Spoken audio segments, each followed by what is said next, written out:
Ubutumwa bwiza uko bwanditswe na Yohana igice cya mbere. Mbere na mbere hariho Jambo. Jambo wayahoranye n'Imana kandi Jambo yari Imana. Uwayahoranye n'Imana mbere na mbere. Ibintu byose niwe wabiremye, ndetse mu byaremwe byose nta na kimwe kitaremwe nawe. Muri we harimo ubugingo, kandi ubwo bugingo bwari umucyo w'abantu. Uwo mucyo uvira mu mwijima, ariko umwijima ntiwawumenya. Hariho umuntu watumwe n'Imana witwaga Yohana. We yazanywe no guhamya iby'umucyo ngo atume bose bizera. Icyo akora uwo si we uwo mucyo, ahubwo niwe wahamije ibyawo. Uwo mucyo niwe mucyo nyakuri, kandi ubwo nibwo yatangiraga kuza mu isi ngo amurikire umuntu wese. Yari mu isi ndetse niwe wayiremye, nyamara ab'isi ntibamumenya. Yaje mu bye, ariko abe ntibamwemera. Icyakora bamwemeye bose bakizera izina rye, yabahaye ubushobozi bwo kuba abana b'Imana. Abo ntibabyawe n'amaraso cyangwa n'ubushake bw'umubiri cyangwa n'ubushake bw'umugabo, ahubwo babyawe n'Imana. Jambo uwo yabaye umuntu abana natwe, tubona ubwiza bwe busa n'ubw'umwana w'ikinege wa se, yuzuye ubuntu n'ukuri. Yohana yahamije iby'uwo, avuga yeruye ati, uwo niwe navuze nti uzaza hanyuma ni we unduta, kuko yahozeho ntarabaho, kandi bimwuzuye akaba ari byo twahaweho twese n'ubuntu bukurikira ubundi. Kuko amategeko yatanzwe na Mose, ariko ubuntu n'ukuri byo byazanywe na Yesu Kristo.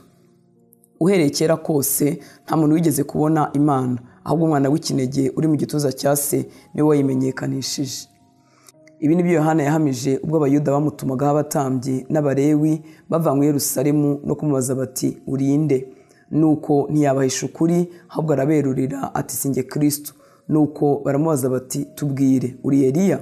Nawe ati, sindi we. Bati, uri wa muhanuzi? Arabasubiza ati, oya. None se urinde ngo dusubize abadutumye? Wowe wiyita nde? Ati, ndi ijwi ry'urangururira mu butayu ngo mugorore inzira y'Uwiteka, nk'uko umuhanuzi Yesaya yabivuze. Abari batumwe bari Abafarisayo, nuko baramubaza bati, none ubatiriza iki kutari Kristo, ntube na Eliya, ntube na wa muhanuzi? Yohana arabasubiza ati, njye ndabatirisha amazi, ariko muri mwe hahagaze uwo mutaramenya. Uwo ni we unsimbura, kandi ntibinkwiriye gupfundura udushumi tw'inkweto ze. Ibyo byabereye i Betaniya hakurya ya Yorodani, aho Yohana yabatirizaga. Bukeye bwaho abona Yesu aza aho ari, aravuga ati, nguyu umwana w'intama w'Imana ukuraho ibyaha by'abari mu isi. Uyu niwe navuze nti, nyuma yanjye hazaza umugabo unduta ubukuru, kuko yahozeho ntarabaho.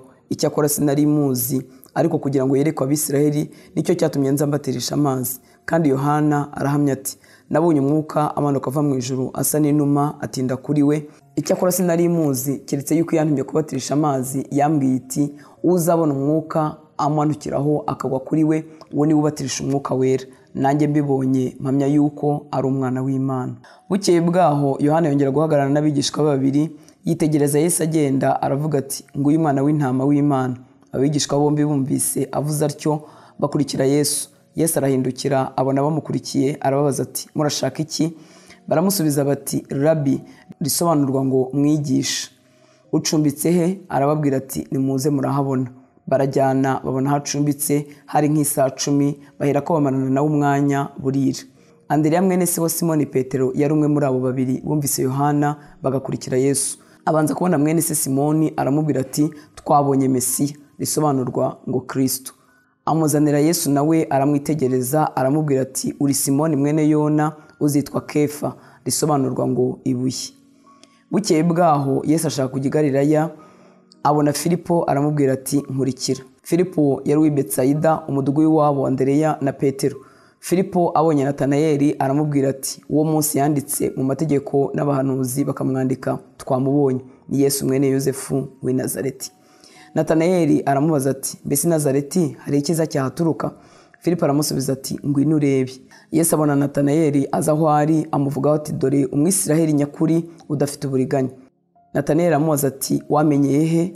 Yesu aramusubiza ati, Filipo ataraguhamagara, ubwo wari munsi y'umutini nakubonye. Natanayeli aramusubiza ati, Rabi, uri umwana w'Imana koko, ni wowe mwami w'Abisiraheli. Yesu aramusubiza ati, mbese wijejwe nuko nkubwiye yuko nakubonye uri munsi y'umutini? Uzabona ibiruta ibyo. Kandi arongera aramubwira ati, nukuri ndababwira yuko muzabona ijuru rikingutse, abamarayika b'Imana bazamuka bavuye ku mwana w'umuntu bakamumanukiraho. Ubutumwa bwiza uko bwanditswe na Yohana igice cya 2. Ku munsi wa gatatu hakijijwe ubukwe i Kana i Galilaya, kandi na nyina wa Yesu yari ahari. Yesu bamutorana n'abigishwa be ngo batahe ubwo bukwe. Nuko vino ishize, nyina wa Yesu aramubwira ati, nta vino bafite.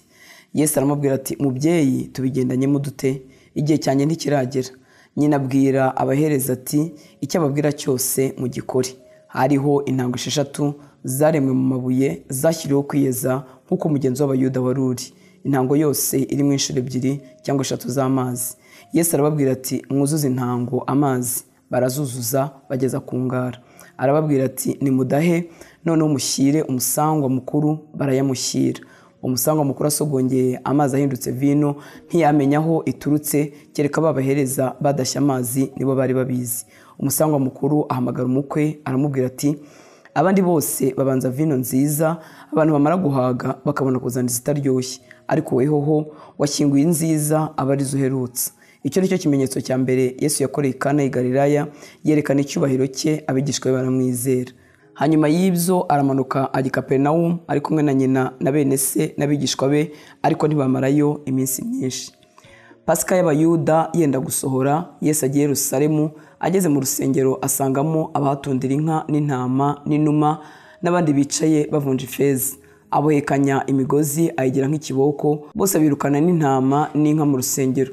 Amena ifeza z'abaguraga inuma ati nimukureho bino, mureke guhindura inzu ya data iguriro. Abigishwa be bibuka uko byanditswe ngo ishyaka ry'inzu yawe rirandya. Abayuda baramubaza bati ubwo ugize utyo watwereka kimenyetso ki? Yesu arabasubiza ati nimusenyure uru rusengero nanjye nzarwubaka mu minsi 3. Nuko Abayuda bati uru rusengero ko rwubatswe mu myaka 46, nawe ngo uzarwubaka mu minsi 3? Ariko urusengero yavugaga ni umubiri we. Nuko azuwe abigishwa be bibuka ko yabivuze, bemera ibyanditswe na rya jambo Yesu yari yaravuze. Nuko ubwo yari i Yerusalemu mu minsi mikuru ya Pasika, abantu benshi babonye ibimenyetso akora bizera izina rye. Ariko Yesu ntiyabiringira kuko yari azi abantu bose, ntiyagombaga kubwirwa iby'abantu kuko ubwe yari azi ibibarimo. Ubutumwa bwiza ko bwanditswe na Yohana igice cya 3. Hariho umuntu wo mu Farisayo witwaga Nikodemu, umutware wo mu Bayuda. Uwo yasanze Yesu nijoro aramubwira ati mwigisha, tuzi ko uri umwigisha wavuye ku Mana, kuko ni ntawe wabasha gukora ibimenyetso ujya ukora keretse Imana iri kumwe nawe. Yesu aramusubiza ati ni ukuri ndakubwira yuko umuntu utabyawe ubwa kabiri atabasha kubona ubwami bw'Imana. Nikodemu aramubaza ati mbese umuntu yabasha ate kubyarwa akuze? Yakongera agasubira mu nda ya nyina akabyarwa? Yesu aramusubiza ati ni ukuri ndakubwira yuko umuntu utabyawe n'amazi n'umwuka atabasha kwinjira mu bwami bw'Imana. Ikibyarwa n'umubiri nacyo ni umubiri, n'ikibyarwa n'umwuka nacyo ni umwuka. Witangazwa nuko nkubwiye yuko bibakwiriye kubyarwa ubwa kabiri. Umuyaga uhuha aho ushaka ukumva guhuha kwawo, ariko ntumenya aho uva cyangwa aho ujya. Niko wabyawe n'umwuka wese amera. Nikodemu aramusubiza ati ibyo byashoboka bite? Yesu aramusubiza ati ukaba uri umwigisha w'Abisiraheli ntumenye ibyo? Ni ukuri ndakubwira yuko tuvuga ibyo tuzi kandi duhamya ibyo twabonye, nyamara ntimwemera ibyo duhamya. Ubwo nababwiye iby'isi ntimwemere, nimbabwira iby'ijuru muzemera muti? Ntawazamutse ngo ajye mu ijuru keretse umwana w'umuntu wavuye mu ijuru akamanuka akaza hasi. Kandi nk'uko Mose yamanitse inzoka mu butayu, niko umwana w'umuntu akwiriye kumanikwa, kugira ngo umwizera wese abone guhabwa ubugingo buhoraho. Kuko Imana yakunze abari mu isi cyane, byatumye itanga umwana wayo w'ikinege, kugira ngo umwizera wese atarimbuka, ahubwo ahabwe ubugingo buhoraho. Kuko Imana itatumye umwana wayo mu isi gucira abari mu isi ho iteka, ahubwo yabikoreye kugira ngo abari mu isi bakizwe nawe. Umwizera ntacirwaho iteka, utamwizera amaze kuricirwaho, kuko atizeye izina ry'umwana w'Imana w'ikinege. Ku gucirwaho iteka nuko umucyo waje mu isi, abantu bagakunda umwijima kuwurutisha umucyo, babitewe nuko ibyo bakora ari bibi. Kuko umuntu wese ukora ibibi yanga umucyo, kandi ntaza mu mucyo ngo ibyo akora bitamenyekana. Ariko ukora iby'ukuri niwe uza mu mucyo ngo ibyo akora bigaragare ko byakorewe mu Mana. Hanyuma y'ibyo Yesu ajyana n'abigishwa be mu gihugu cy'Iyudaya, atindanayo nabo abatiza abantu. Ariko Yohana we yabatirizaga muri Ainoni bugufi bw'Isalimu, kuko aho hari amazi menshi. Abantu barazaga bakabatizwa, kuko Yohana yari atarashyirwa mu nzu y'imbohe. Abigishwa ba Yohana bajya impaka n'umuyuda ku byo kwizera. Basanga Yohana baramubwira bati mwigisha wari kumwe nawe hakurya ya Yorodani uhamyaga, dore nawe arabatiza n'abantu bose baramusanga. Yohana arabasubiza ati ntacyo umuntu yashobora kwiha ubwe keretse yagihawe kivuye mu ijuru. Namwe murambere abagabo, kuko navuze nti sinjye Kristo, ahubwo natumwe kumubanziriza. Uwo umugeni asanga niwe mukwe. kandi umuranga ihagaze iruhande rw'umukwe amwumva anezezwa n'ijwi rye. None umunezero wanjye mwinshi cyane urasohoye, uwo akwiriye gukuzwa, naho njye nkwiriye kwicisha bugufi. Wavuye mu ijuru niwe usumba byose, naho uwo mu isi we ni uw'isi nyine, kandi n'ibyo avuga ni iby'isi. Wavuye mu ijuru niwe usumba byose, kandi ibyo yabonye n'ibyo yumvise n'ibyo ahamya. Nyamara nta wemera ibyo ahamya. Uwemera ibyo ahamya aba yemeye nuko n'Imana ari nyakuri. Watumwe n'Imana avuga amagambo yayo, kuko Imana idatanga umwuka imugeze. Se akunda umwana we kandi yamweguriye byose. Uwizera uwo mwana aba abonye ubugingo buhoraho, ariko utumvira uwo mwana ntazabona ubugingo, ahubwo umujinya w'Imana uguma kuri we. Ubutumwa bwiza uko bwanditswe na Yohana igice cya 4. Nuko umwami Yesu amenye ko abafarisayo bumvise ko yigisha kandi abatiza benshi arusha Yohana. Icyakora Yesu ubwe si wabatizaga, ahubwo n'abigishwa be. Nicyo cyatumye ava i Yudaya agasubira i Galilaya. Yiyumvamo ko akwiriye kunyura i Samariya. Nuko agera ku mudugudu w'i Samariya witwa Sukara, bugufi bw'igikingi Yakobo yahaye umwana we Yozefu, kandi aho hari iriba rya Yakobo. Nuko Yesu anejwe nuko yagenze cyane, apfa kwicara kuri iryo riba. Hari nk'isaha 6. Umusamariyakazi aza kuvoma.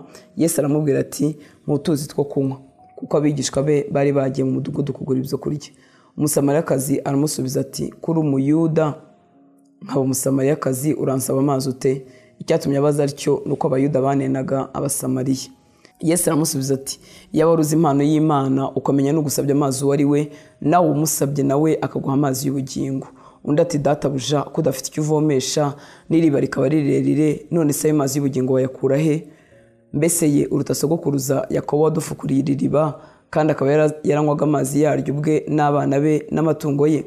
Yesu aramusubiza ati, "Umuntu wese unywa aya mazi azongera kugira inyota, ariko unywa amazi nzamuha ntazagira inyota rwose iteka ryose, ahubwo amazi nzamuha azamuhindukiramo isoko y'amazi adudubiza kugeza ku bugingo buhoraho." Umugore aramubwira ati, "Databuja, makuru ayo mazi ntazagira inyota, kandi ntazagaruka kuvoma hano kuko ari kuri." Yesu aramubwira ati, "Genda uhamagare umugabo wawe maze ugaruke hano." Umugore aramusubiza ati, "Nta mugabo mfite." Yesu aramubwira ati, "Uvuze ukuri yuko udafite umugabo, kuko wari ufite abagabo 5, n'uwo ufite ubu si uwawe. Ibyo byo ubivuze ukuri." Umugore aramubwira ati, "Databuja, menya yuko uri umuhanuzi. Basogokuruza bacu basengeraga kuri uyu musozi, namwe mukagira ngo Yerusalemu niho hakwiriye gusengerwa." Yesu aramusubiza ati, "Mugore nyizera, igihe kizaza ubwo bazaba batagisengera Data kuri uyu musozi cyangwa i Yerusalemu.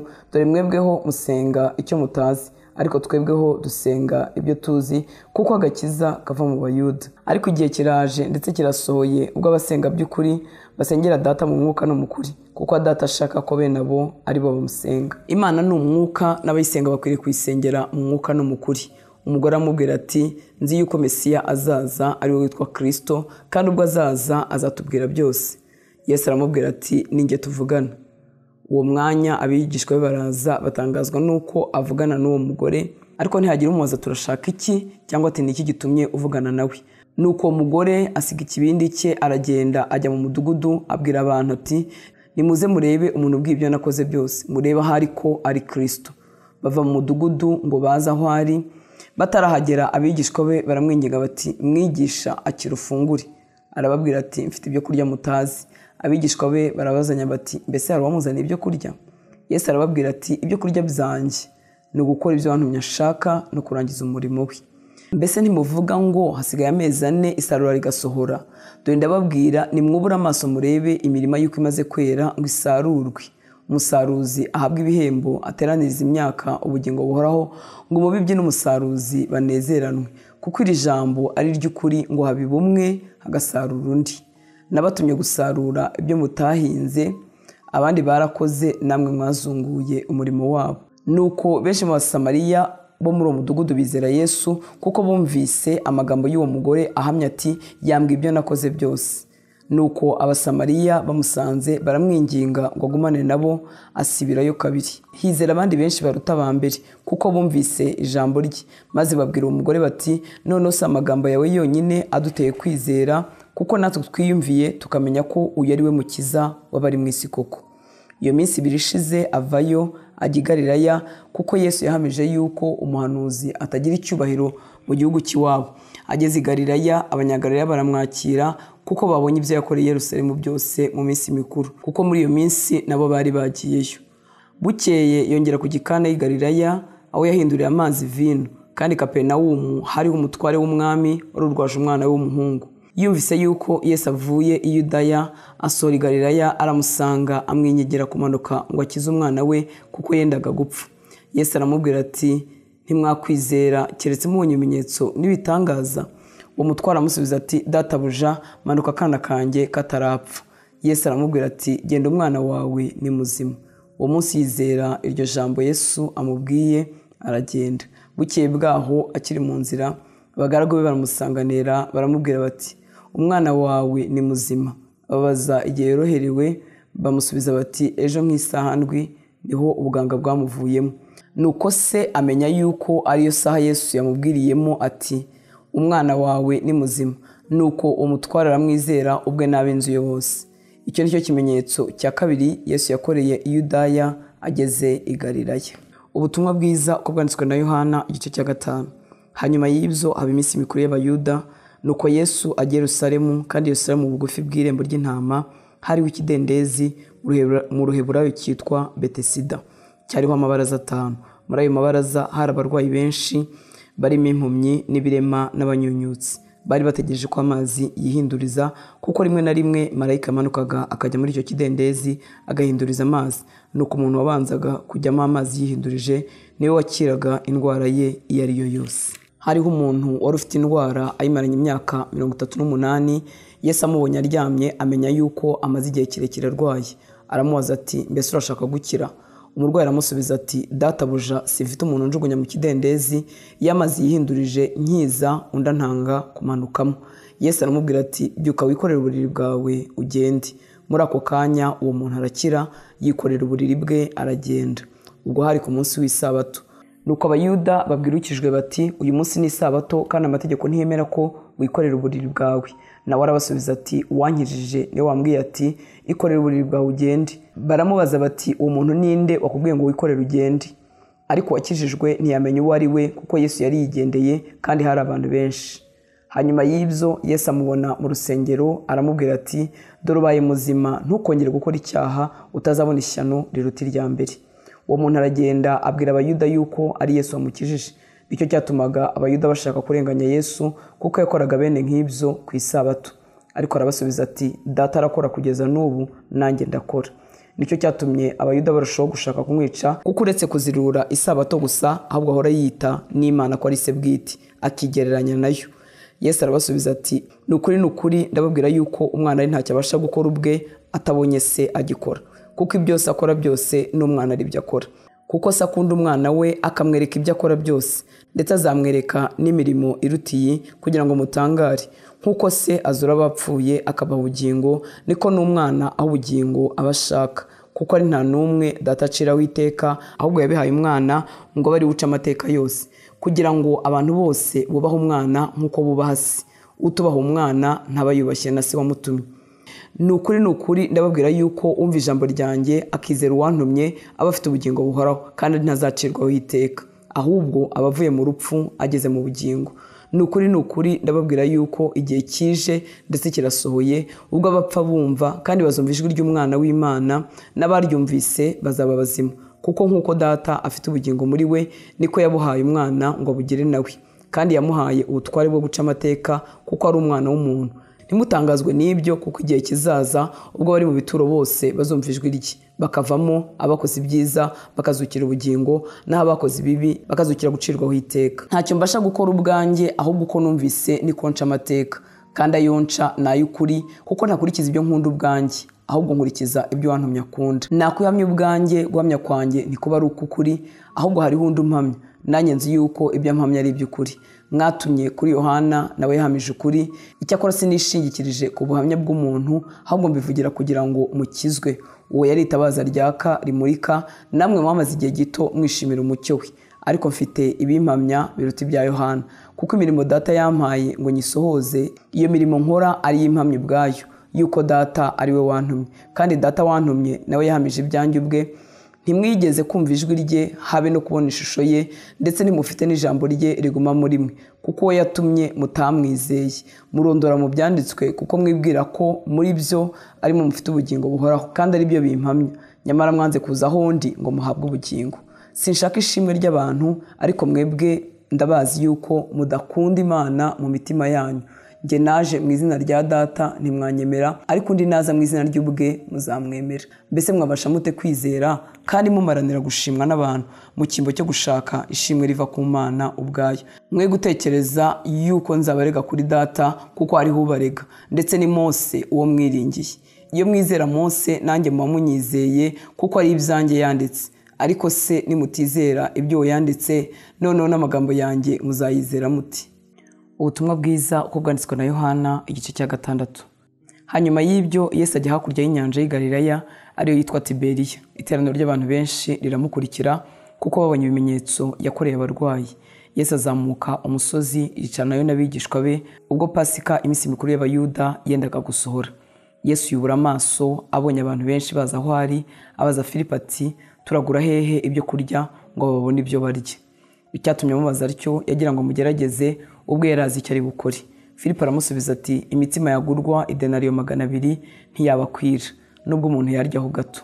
Umwe mu bigishwa be, ari wa Andereya mwene se wa Simoni Petero, aramubwira ati, hano hari umuhungu ufite imitsima 5 y'ingano n'ifi 2, ariko ibyo byamarira iki abantu bangana batya? Yesu ati, nimwicaze abantu. Aho hantu hari ubwatsi bwinshi, nuko abagabo baricara, bari nk'ibihumbi 5. Yesu yenda ya mitsima arayishimira, ayigabanya bicaye, n'ifi nazo azigenza atyo nk'uko bazishakaga. Bamaze guhaga, abwira abigishwa bati, nimuteranye ubuvungukira busigaye, hatagira ikintu gipfa ubusa. Barateranya, buzuza intonga 12 z'ubuvungukira bwa ya mitsima 5 n'ingano, ubwo abariye bashigaje. Abantu babonye ikimenyetso yakoze, baravuga bati, ni ukuri uyu niwe wa muhanuzi wari ukwiriye kuza mu isi. Yesu amenya yuko bagiye kuza kumufata ngo bamwimike, arabiyufura, asubira ku musozi wenyine. Bugorobye, abigishwa be baramanuka bajya ku nyanja, bikira mu bwato, bambuka inyanja bagana i Kaperinawumu. Bwari bwije kandi na Yesu atarabageraho. Inyanja ihindurizwa n'umuyaga mwinshi uhuha. Bamaze kuvugama stadiyo 25 cyangwa 30, babona Yesu agendesha amaguru hejuru y'inyanja. Ageze bugufi bw'ubwato, baratinya. Ariko arababwira ati, ni njye, mwitinya. Bahera ko bemera ko ajya mu bwato. Uwo mwanya bugera imusozi aho bajyaga. Bukeye bwaho, iteraniro ry'abantu benshi ryari rihagaze hakurya y'inyanja, bamenya yuko hari ubwato bumwe gusa, kandi ko Yesu atikiranye n'abigishwa be muri bwo, ahubwo ko bagiye bonyine ubwabo.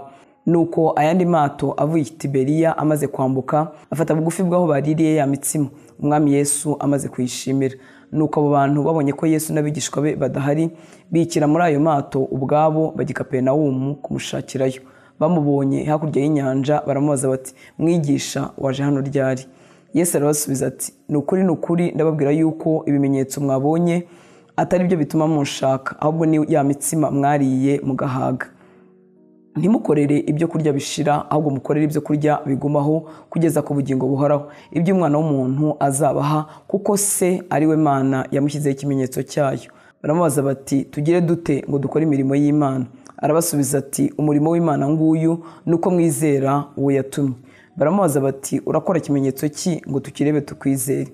Icyo wakora ni iki? Basogokuruza bacu bariraga manu mu butayu, nk'uko byanditswe ngo yabahaye kurya umutsima uvuye mu ijuru. Ndababwira yuko Mose atari wabahaye umutsima uvuye mu ijuru, ahubwo ni Data ubaha umutsima w'ukuri uvuye mu ijuru. Kuko umutsima w'Imana ari umuntu kuva mu ijuru ugaha abari mu isi ubugingo. Baramubwira bati, Databuja, ujye uduha uwo mutsima iteka. Yesu arababwira ati, ninjye mutsima w'ubugingo, uza aho undi ntazasonza na hato, n'unyizera ntabwo azagira inyota na hato. Ariko anababwiye yuko mwambonye, nyamara ntimwizera. Uwo Data yampaye wese aza aho undi, kandi uza aho undi sinzamwirukana na hato. Kuko ntavanywe mu ijuru no gukora ibyo nishakiye, ahubwo nazanywe no gukora ibyo wantumye ashaka. Kandi ibyo wantumye ashaka ni ibi, ni ukugira ngo mu byo yampaye byose hatagira na kimwe nzimisa, ahubwo ngo nzakizure ku munsi w'imperuka. Kuko icyo Data ashaka ari iki, ni ukugira ngo umuntu wese witegereza umwana akamwizera ahabwe ubugingo buhoraho, nanjye nzamuzure ku munsi w'imperuka. nuko abayuda baramwitotombera kuko yavuze ati ni njye mutsima wavuye mu ijuru, batuye isi we Yesu mwene Yosefu, ntituzi se na nyina, niki gituma avuga ko yavuye mu ijuru? Yesu arabasubiza ati mwe kwitotomba, ntawubasha kuza aho ndi keretse arehejwe na data wantumye, nanjye nkazamuzura ku munsi w'imperuka. Byanditswe mu byahanuwe ngo bose bazigishwa n'Imana, umuntu wese wumvise ibya data akabyiga aza aho ndi. Si ukugira ngo hari umuntu wabonye data keretse wavuye ku Mana, uwo ni wabonye data. Ni ukuri ndababwira yuko uwizera ari ufite ubugingo buhoraho. Ni njye mutsima w'ubugingo, basekuruza banyu bariraga manu mu butayu, nyamara barapfuye. Uyu ni wo mutsima umanuka uva mu ijuru, kugira ngo umuntu urya ye gupfa. Ni njye mutsima muzima wavuye mu ijuru, umuntu narya uwo mutsima azabaho iteka ryose. Kandi umutsima nzatanga kubwo abari mu isi, kugira ngo ubone ubugingo, ni umubiri wanjye. Abayuda bajya impaka bati mbese uyu yabaye ate? Mbese uyu yabasha ate kuduha umubiri we ngo tuwurye? Yesu arababwira ati ni ukuri ndababwira yuko nimutarya umubiri w'umwana w'umuntu ntimunywe n'amaraso ye, nta bugingo muba mufite muri mwe. Urya umubiri wanjye akanywa n'amaraso yanjye aba afite ubugingo buhoraho, nanjye nzamuzura ku munsi w'imperuka. Kuko umubiri wanjye ari ibyo kurya by'ukuri, n'amaraso yanjye ari ibyo kunywa by'ukuri. Urya umubiri wanjye akanywa amaraso yanjye aguma muri njye, nanjye nkaguma muri we.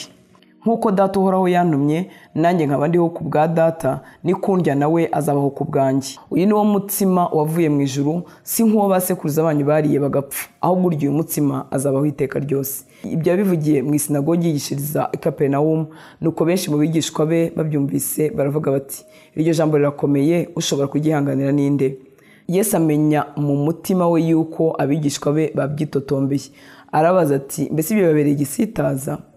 None mwabona umwana w'umuntu azamuka ajya aho yahoze mbere, byamera biti? Umwuka niwe utanga ubugingo, umubiri ntacyo umaze. Amagambo mabwiye niyo mwuka kandi niyo bugingo. Ariko hariho bamwe muri mwe batizera, kuko uhereye mbere na mbere Yesu yari azi abatizera bari bo n'uzamugambanira uwo ari we. Nuko aravuga ati nicyo cyatumye mbabwira yuko hatariho ubasha kuza aho ndi keretse abihawe na data. Benshi mu bigishwa be baherwa basubira inyuma, barorera kugendana nawe. Yesu abaza abigishwa be 12 ati kandi namwe murashaka kugenda? Simoni Petero aramusubiza ati databuja, twajya kuri nde ko ari wowe ufite amagambo y'ubugingo buhoraho? Natwe tukaba twizeye tuzi yuko uri Kristo uwera w'Imana. Yesu arabasubiza ati mbese si njye wabitoranyirije uko muri 12? None dore umwe muri mwe ni umwanzi. Uwo yavugaga ni Yuda Isikariota mwene Simoni, kuko ari we wari ugiye kumugambanira, ari umwe muri abo 12. Ubutumwa bwiza uko bwanditswe na Yohana igice cya 7. Hanyuma y'ibyo Yesu aba i Galilaya, ntiyashaka kuba i Yudaya kuko abayuda bashaka kumwica. Iminsi mikuru y'abayuda yitwaga ingando yenda gusohora, nuko bene se baramubwira bati va hano ujye i Yudaya kugira ngo abigishwa bawe barebe imirimo ukora, kuko nta muntu ushaka kumenyekana wakorera ikintu mu bwihisho. Kuko ukora iyo mirimo ngaho ugenda uyereka abari mu isi bose. Bene se babivugiye batyo kuko batamwizeraga. Yesu arababwira ati igihe cyanjye ntikirasohora, ariko igihe cyanyu gihoraho iteka. Abisi ntibabasha kubanga, ariko ngewe baranyanga, kuko mpamya ibyabo yuko imirimo yabo ari mibi. Mwebweho nimujye muri iyo minsi mikuru, ariko ngeweho sinjya y'ubu, kuko igihe cyanjye kitarasohora. Amaze kubabwira ibyo asigara i Galilaya, ariko bene se bamaze kwikubura bagiye mu minsi mikuru, nawe aragenda, ariko atari ku mugaragaro, ahubwo nko mu rwihisho. Abayuda bamushakira muri ya minsi mikuru bati mbese wa wundi arihe? Abantu bamugira impaka cyane, bamwe bati ni umuntu mwiza, abandi bati oya ayobya abantu, ariko ntihagira umuvuga ku mugaragaro kuko batinyaga abayuda. Iminsi mikuru igeze hagati, Yesu azamuka ajya mu rusengero arigisha. Abayuda baratangara bati uyu yakuye hehe ubu bwenge ko atigishijwe? Yesu arabasubiza ati ibyo nigisha si ibyanjye, ahubwo ni iby'iyantumye. Umuntu nashaka gukora ibyo ikunda azamenya ibyo nigisha ko byavuye ku Mana, cyangwa yuko mbivuga ku bwanjye. Uvuga iby'ubwe aba yishakiye icyubahiro, ariko ushakira iyamutumye icyubahiro, uwo ni we w'ukuri, gukiranirwa ntikuri muri we. Mbese Mose ntiyabahaye amategeko, ariko muri mwe ntawe uyumvira. Murashakira iki kunyica? Abantu baramusubiza bati ufite dayimoni, ninde ushaka kukwica? Yesu arabasubiza ati nakoze umurimo umwe, namwe mwese murawutangarira. Mose yabahaye umuhango wo gukeba, icyakora ntiwakomotse kuri Mose, ahubwo wakomotse kuri ba sekuruza banyu. Ndetse mukeba abantu no ku isabato. ubwo umuntu akebwa ku isabato ngo amategeko ya Mose atazirurwa, none kuki mundakarira ko nakijije umubiri w'umuntu wose ku isabato? Mwe guca imanza ku bigaragara gusa, ahubwo muca imanza z'ukuri. Nuko bamwe mu Yerusalemu barabazanya bati, uwo bashaka kwica suyu, nyamara dore aravugira ku mugaragaro ko ari ntacyo bamugira. Mbese harya ni ukuri koko abakuru bacu bemeye ko uyu ari we Kristo? Uyu tuzi aho yaturutse, ariko Kristo naza ntawe uzamenya aho yaturutse. Nuko Yesu avuga cyane yigishiriza mu rusengero ati, njyewe muranzi naho naturutse murahazi, ariko sinaje ku bwanjye, ahubwo yantumye ni y'ukuri iyo mutazi. Nyamara njyewe ndayizi kuko navuye kuri yo, kandi ariyo yantumye. Nuko bashaka kumufata, ariko ntihagira ubihangara, kuko igihe cye cyari kitarasohora. Nuko abantu benshi mu bateraniye baramwizera bati, harya Kristo naza mugira ngo azakora ibimenyetso byinshi biruta ibyo yakoze? Abafarisayo bumva ibyo rubanda bamvugira mu byongorerano. Nuko abatambyi n'abakuru b'abafarisayo batuma abasirikare ngo bamufate. Yesu aherako aravuga ati, hasigaye umwanya muto nkiri kumwe namwe, hanyuma nkajya ku wantumye. Muzanshaka mwe kumbona, kandi aho nzaba ndi ntimubasha kujyayo. Nuko abayuda baravugana bati, mbese yagiye kujya he aho tutazamubona? Aho ntagiye kujya mu batataniye mu Bagiriki, akaba ari bo yigisha? Iryo jambo avuze ni iriki ngo muzanshaka mwe kumbona, kandi ngo aho nzaba ndi ntimubasha kujyayo? Nuko ku munsi uheruka w'iyo minsi mikuru, ari wo munsi uruta iyindi, Yesu arahagarara avuga cyane ati, umuntu nagira inyota aza aho ndi anywe. Unyizera imigezi y'amazi y'ubugingo izatemba iva mu nda ye, nk'uko ibyanditswe bivuga. Ibyo yabivuze yerekeje ku Mwuka Wera w'abamwizera bendaga guhabwa. Ariko ubwo Umwuka Wera yari ataraza, kuko Yesu yari atarahabwa ubwiza bwe. Bamwe muri rubanda bumvise ayo magambo baravuga bati, ni ukuri uyu niwe wa muhanuzi. Abandi bati, uyu niwe Kristo. Ariko abandi bati, mbese Kristo aturuka i Galilaya? Ibyanditswe ntibivuga ngo Kristo azakomoka mu rubyaro rwa Dawidi, aturuka i Betelehemu, kirorero Dawidi yarimo? Nuko abantu baramupfa, bamwe muri bo bashaka kumufata, ariko ntihagira n'umukoza urutoki. Nuko b'abasirikare basubira ku batambyi bakuru n'abafarisayo, nabo barabaza bati, mubujijwe n'iki kumuzana? Abasirikare barabasubiza bati, yemwe ntabwo higeze kuba umuntu uvuga nkawe. Abafarisayo barabasubiza bati, mbese namwe mwayobejwe? Hari umuntu n'umwe wo mu bakuru cyangwa mu bafarisayo wamwizeye? Ariko abo bantu batazi amategeko baravumwe. Nikodemu wa wundi wigeze gusanga Yesu kera, kandi wari umwe wo muri bo, arababaza ati, mbese amategeko yacu acira umuntu urubanza batabanje kumwumva no kumenya ibyo yakoze? Baramusubiza bati, mbega nawe waturutse i Galilaya? Irebere mu byanditswe urasanga ko nta muhanuzi uturuka i Galilaya. Barataha, umuntu wese agiwe. Ubutumwa bwiza uko bwanditswe na Yohana igice cya 8. Yesu ajya ku musozi wa Elayono, azinduka mu museke, yongera kujya mu rusengero. Abantu bose baza aho ari, aricara arabigisha. Abanditsi n'abafarisayo bamuzanira umugore bafasha asambana, bamuta hagati. Baramubwira bati, mwigisha, uyu mugore bamufasha asambana, kandi Mose mu mategeko yadutegetse kwicisha amabuye abakoze batyo. None wowe uravuga ngo iki? Ibyo babivugiye kumugerageza ngo babone uburyo bamurega. Ariko Yesu arunama, yandikisha urutoki hasi. Bakomeje kumubaza, arunamuka arababwira ati, muri mwe udafite icyaha aba ari ubanza kumutera ibuye. Yongera kunama, yandika hasi. Nabo ngo babibone batyo, ibyaha byabo birabarega. Basohoka urusorongo uhereye ku basaza ukageza kuheruka. Hasigara Yesu wenyine na wa mugore wari uhagaze hagati. Yesu arunamuka aramubaza ati, wa mugore we, babandi bakuregaga bari he?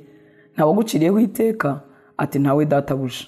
Yesu aramubwira ati, nanjye singuciraho iteka, genda ntukongere gukora icyaha. Yesu yongera kubabwira ati, ninjye mucyo w'isi, unkurikira ntazagenda mu mwijima na hato, ahubwo azaba afite umucyo w'ubugingo. Abafarisayo baramubwira bati, cyo ye, ko wihamya n'ibyo wihamije si iby'ukuri. Yesu arabasubiza ati, nubwo nihamya, ibyo nihamya ni iby'ukuri, kuko nzi aho naturutse n'aho njya. Ariko mwebweho ntimuzi aho naturutse cyangwa aho njya.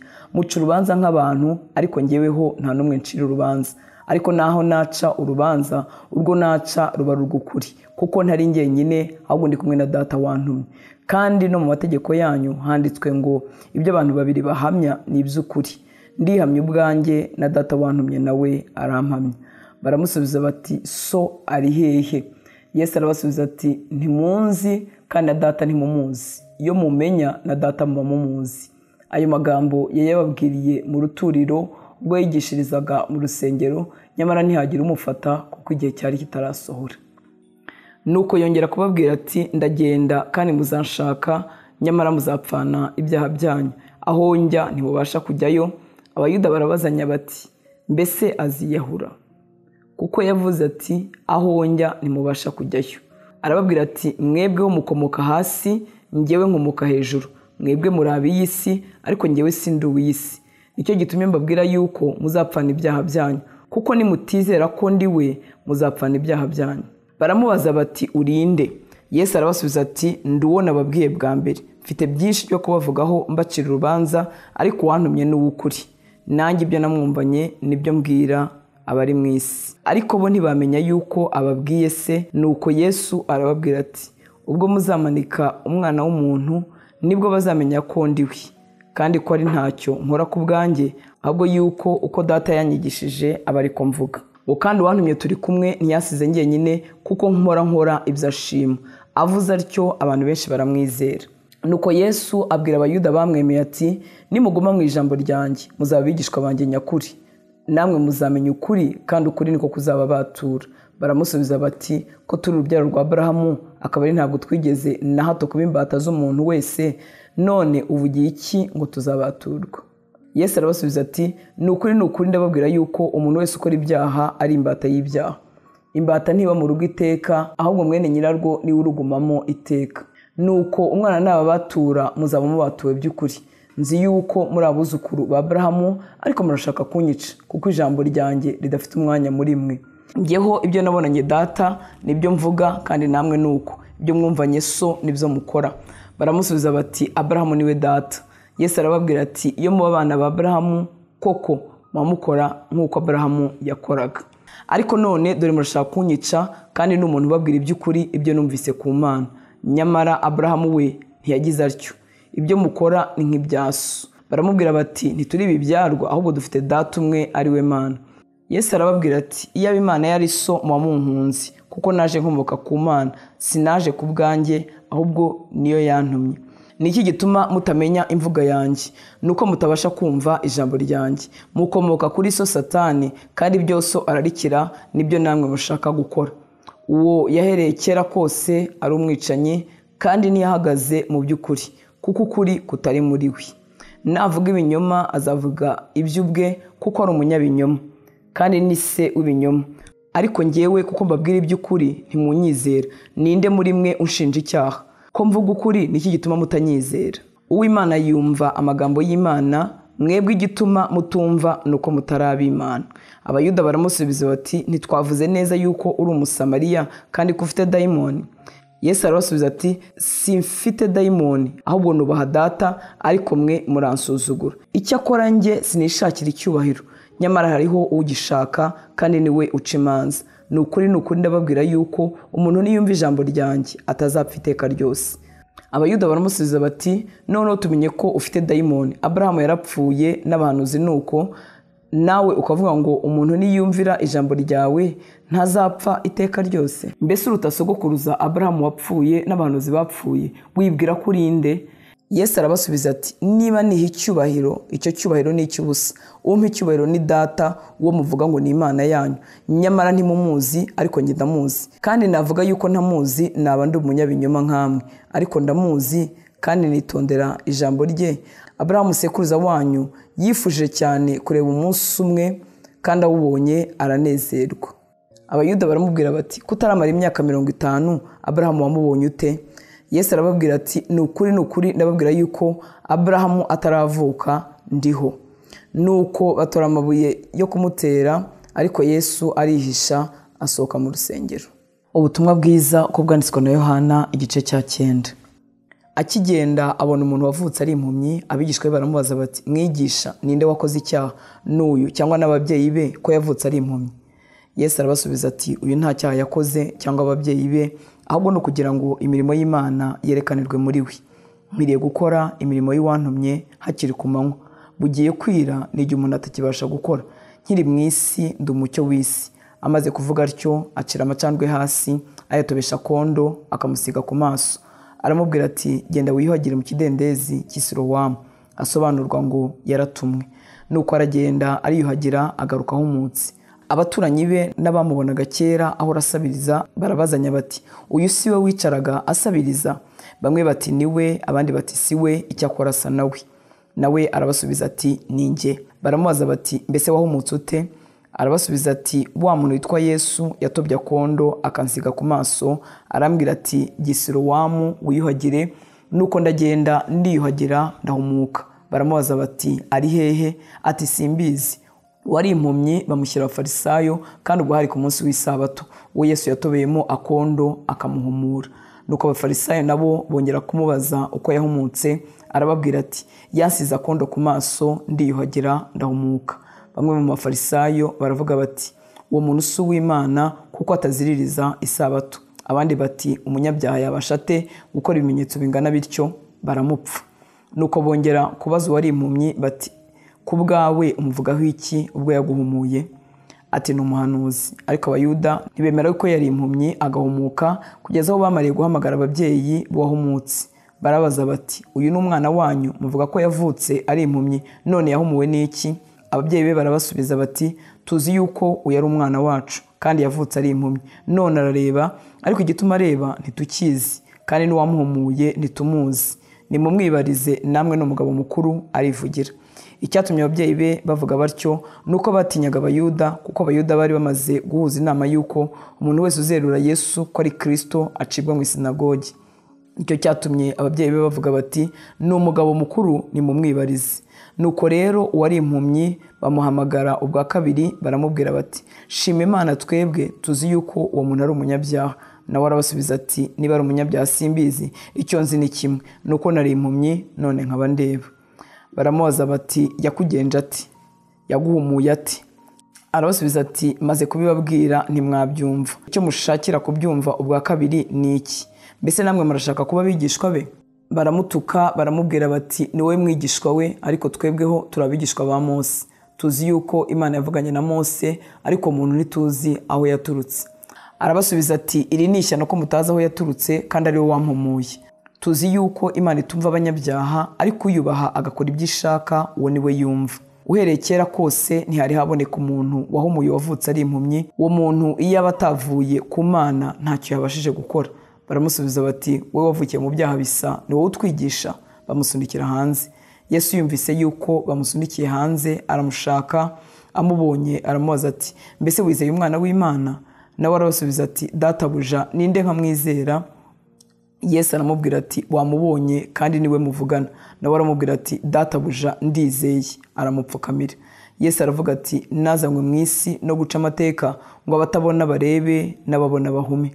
Abafarisayo bamwe bari kumwe nawe bumvise ibyo, baramubaza bati, mbese natwe turi impumyi? Yesu arababwira ati, iyo muba impumyi nta cyaha muba mufite, ariko none kuko muvuga yuko mureba, icyaha cyanyu gihoraho. Ubutumwa bwiza uko bwanditswe na Yohana igice cya 10. Ni ukuri ndababwira yuko uwinjira mu rugo rw'intama atanyuze mu irembo, ahubwo akurira ahandi, waba ari umujura n'umunyazi. Ariko unyura mu irembo niwe mwungeri w'intama. Umurinzi w'irembo aramwugururira, kandi intama zumva ijwi rye. Ahamagara intama ze mu mazina yazo akazahura. Iyo amaze kwahura ize zose azijya imbere, intama zikamukurikira kuko zizi ijwi rye. Undi ntizamukurikira, ahubwo zamuhunga kuko zitazi amajwi y'abandi. Yesu abacira umugani, ariko ntibamenya ibyo yababwiye. Nuko Yesu arongera arababwira ati, ni ukuri ndababwira yuko ari irembo ry'intama. Abambanjirije bose bari abajura n'abanyazi, ariko intama ntizabumvise. Ingerembo, umuntu niyinjira muri nge azakizwa, azinjira asohoke kandi azabona urwuri. Umujura ntazanwa n'ikindi keretse kwiba no kwica no kurimbura, ariko njyeweho nazanywe no kugira ngo zibone ubugingo, ndetse ngo zibone bwinshi. Ninjye mwungeri mwiza. Umwungeri mwiza apfira intama ze, ariko uragira ibihembo utari umwungeri bwite kandi intama atarize, yabonye isega rije asiga intama agahunga, isega rikazifata rikazitatanya. Kuko ari uw'ibihembo arahunga ntiyite ku ntama. Ninjye mwungeri mwiza, kandi menya izanjye zikamenya, nkuko data amenya nanjye nkamumenya, kandi mpfira intama zanjye. Mfite n'izindi ntama zitari zo muri urugo, nazo nkwiriye kuzizana. Zizumva ijwi ryanjye, kandi zaba umukumbi umwe, zigira umwungeri umwe. Igituma data nkunda nuko ntanga ubugingo bwanjye ngo mbusubirane, ntawubunyaka. ahubwo mutanga ku bushake bwanjye. Nshobora kubutanga kandi nshobora kubusubirana, kuko iryo ari ryo tegeko nategetswe na Data.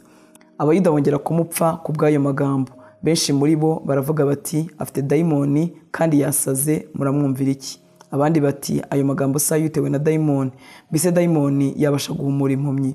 Icyo gihe hari umunsi mukuru wo kwibuka kwezwa k'urusengero rw'i Yerusalemu, kandi hari no mu mezi y'imbeho. Yesu agendagenda mu rusengero mu ibaraza ryitwa irya Salomo. Abayuda baramugota, baramubaza bati, uzagezayo kutuyoberanya? Nimba uri Kristo utwerurire. Yesu arabasubiza ati, narababwiye ariko ntimwizera, kandi n'imirimo nkora mu izina rya Data nayo irampamye, ariko ntimwizera kuko mutarabo mu ntama zanjye. Intama zanjye zumva ijwi ryanjye, nanjye ndazizi kandi zirankurikira. Nziha ubugingo buhoraho kandi ntizizarimbuka na hato iteka ryose, kandi ntawe uzazivuvunura mu kuboko kwanjye. Data wazimpaye aruta bose, ntawe ubasha kuzivuvunura mu kuboko kwa Data. Njyewe na Data turi umwe. Abayuda bongera gutora amabuye ngo bayamutere. Yesu arababwira ati, naberetse imirimo myinshi myiza yavuye kuri Data, none n'uwuhe murimo muri iyo ubatera kuntera amabuye? Abayuda baramusubiza bati, kubw'imirimo myiza ntitugutera amabuye, ahubwo tuguhora kwigereranya, kuko uri umuntu ukigira Imana. Yesu arabasubiza ati, ntibyanditswe mu mategeko yanyu ngo navuze ngo muri Imana? Nuko ubwo yabise Imana, ab'ijambo ry'Imana ryajeho, kandi byanditswe bitabasha gukuka, mubwirira iki uwo Data yejeje akamutuma mu isi muti wigereranyije? Kuko navuze nti ndi umwana w'Imana? Niba ntakora imirimo ya Data ntimunyizere, ariko ninyikora, nubwo mutanyizera, mwizere imirimo ubwayo, kugira ngo mumenye neza yuko Data ari muri njye, nanjye nkaba ndi muri Data. Nuko bongera gushaka kumufata, ariko abava mu maboko.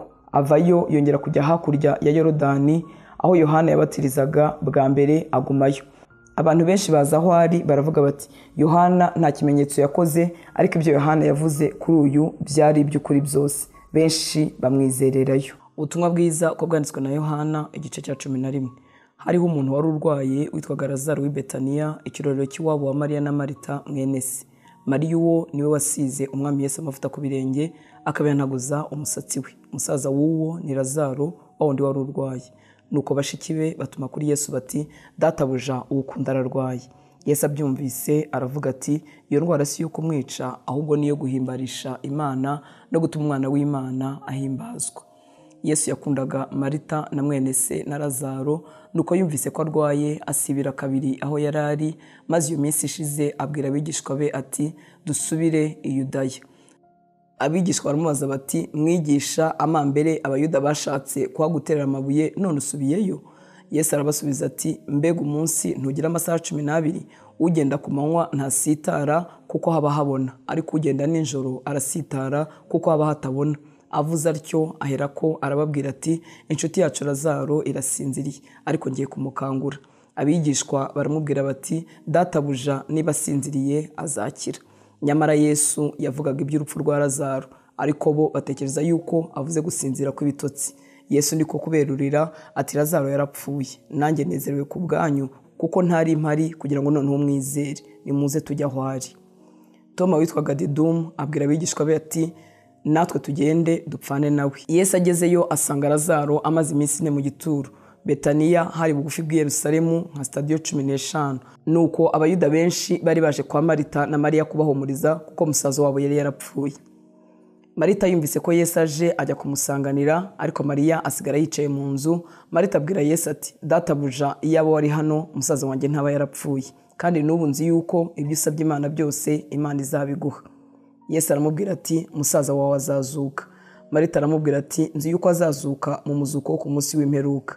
Yesu aramubwira ati, ninjye kuzuka n'ubugingo, unyizera naho yaba yarapfuye azabaho, kandi umuntu wese ukiriho unyizera ntazapfa iteka ryose. Mbese wizeye ibyo?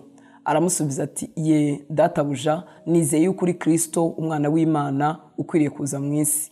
Amaze kuvuga ibyo aragenda, ahamagara mwene se Mariya rwihishwa, aramubwira ati, umwigisha yaje araguhamagara. Abyumvise ahaguruka vuba aramusanga.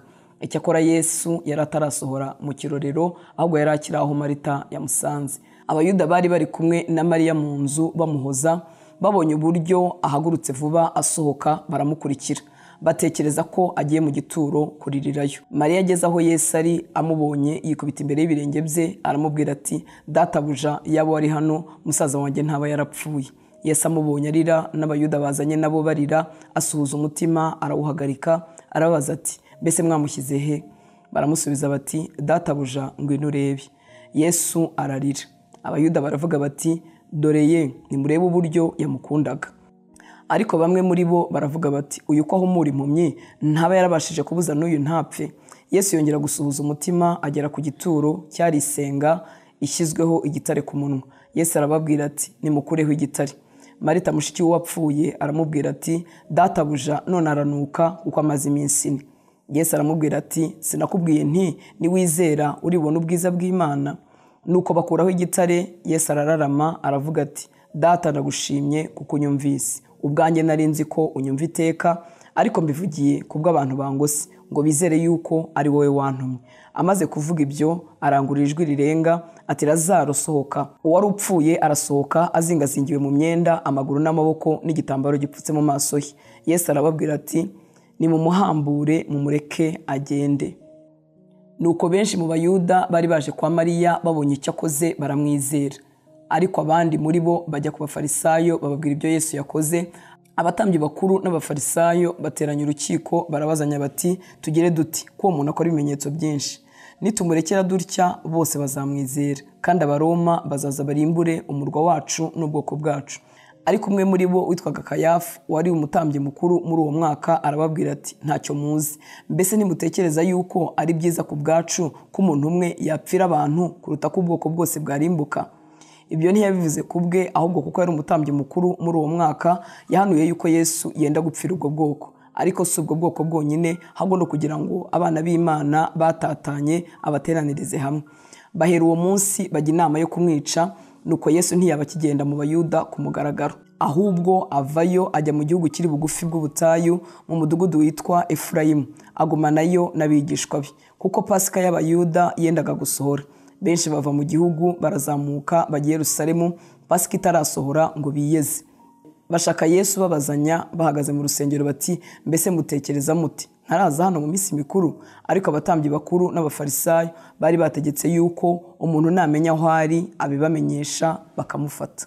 Ubutumwa bwiza uko bwanditswe na Yohana, igice cya 12. Nuko hasigaye iminsi 6 Pasika ikaba, Yesu ajya i Betaniya, aho Lazaro uwo Yesu yazuye yabaga.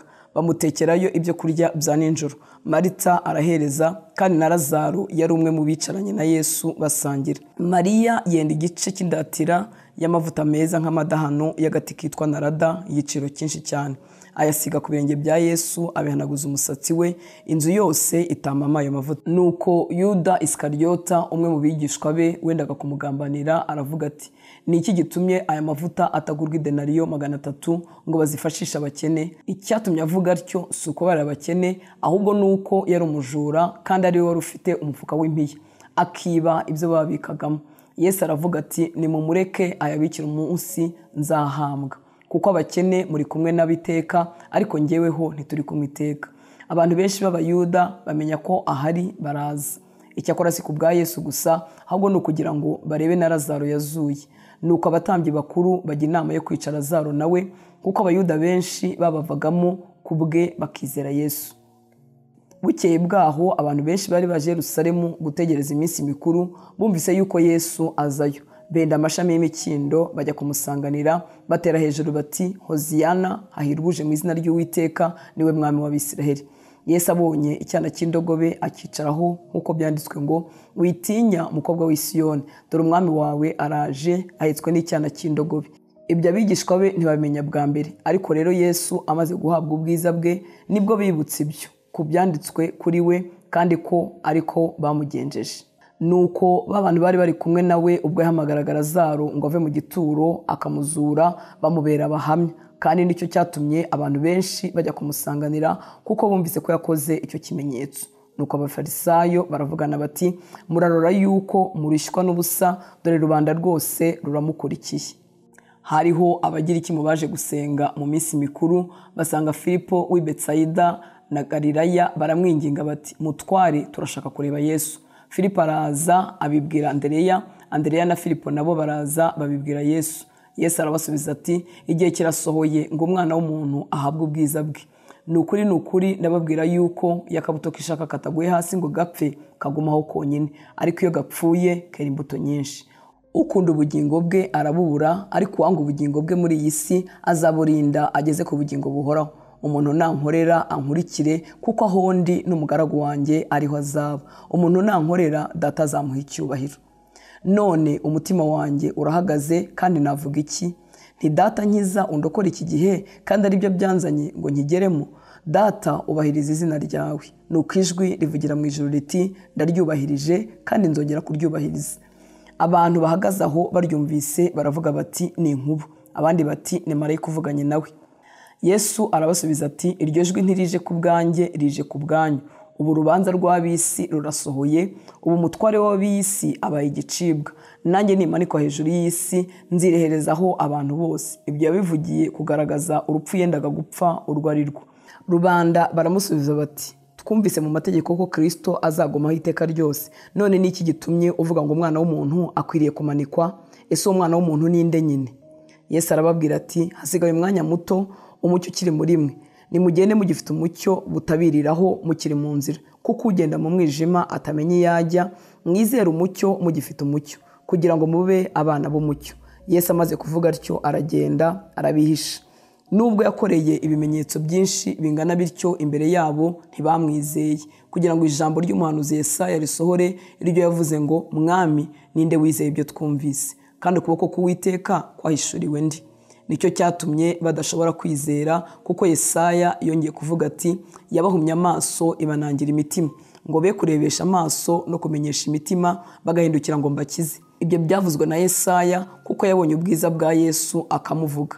Nyamara mu batware nabo benshi baramwizera, ariko kubw'abafarisayo ntibabyerura ngo badacibwa mu isinagogi, kuko bakundaga gushimwa n'abantu kuruta gushimwa n'Imana. Yesu aravuga cyane ati unyizera sijya aba yizeye, ahubwo aba yizeye uwantumye. Numbonye ababonye uwantumye.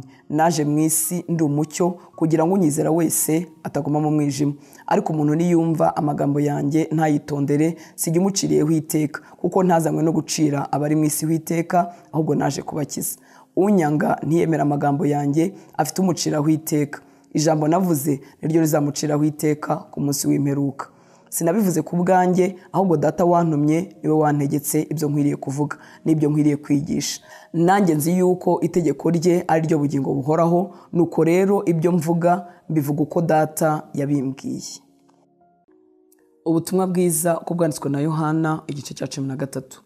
Umunsi wa Pasika utarasohora, Yesu amenya yuko igihe cye gisohoye cyo kuva mu isi agasubira kuri si. Urukundo yakunze abe bari mu isi nirwo yakomeje kubakunda kugeza imperuka.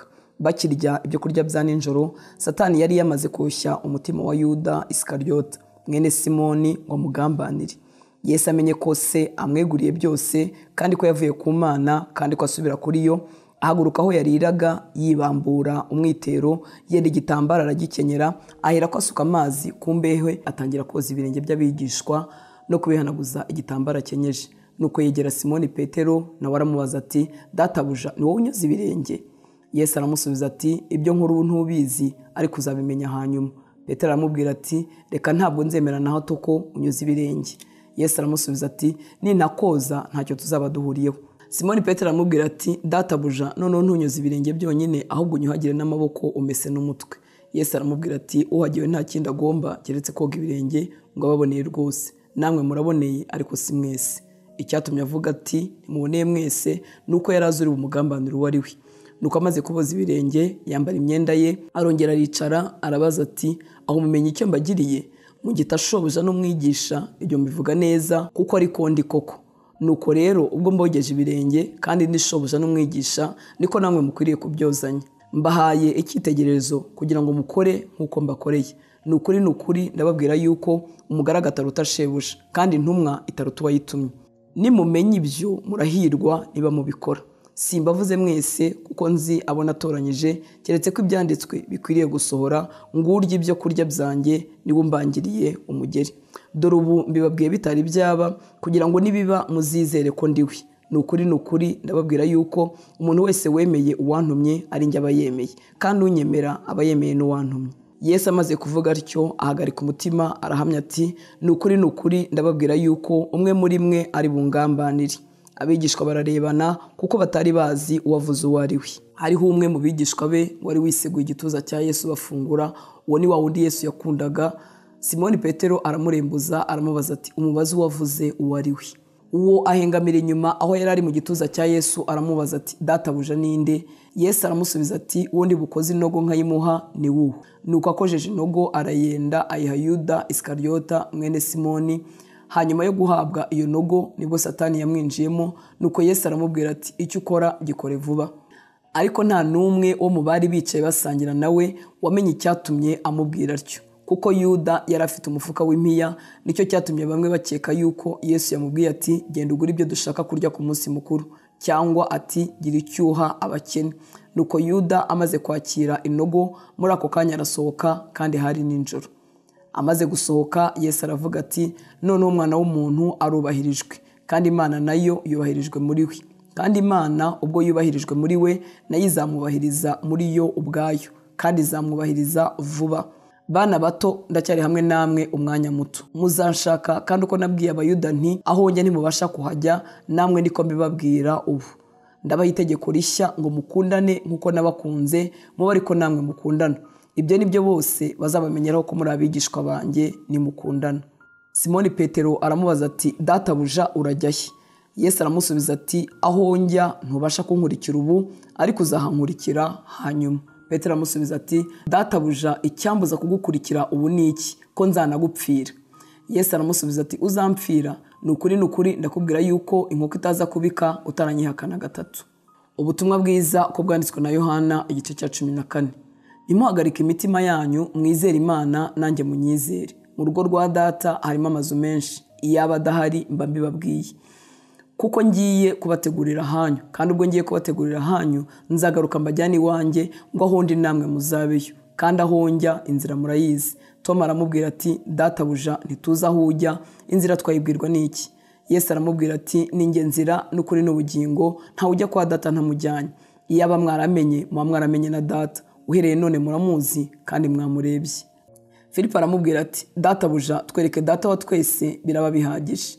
Yesu aramubaza ati nabanye namwe iminsi ingana ityo, kandi ntiwari wamenya Filipo? Umbonye ababonye data. Niki gitumye uvuga uti twereke data wa twese? Ntiwizeye yuko ndi muri data na data akaba ari muri njye?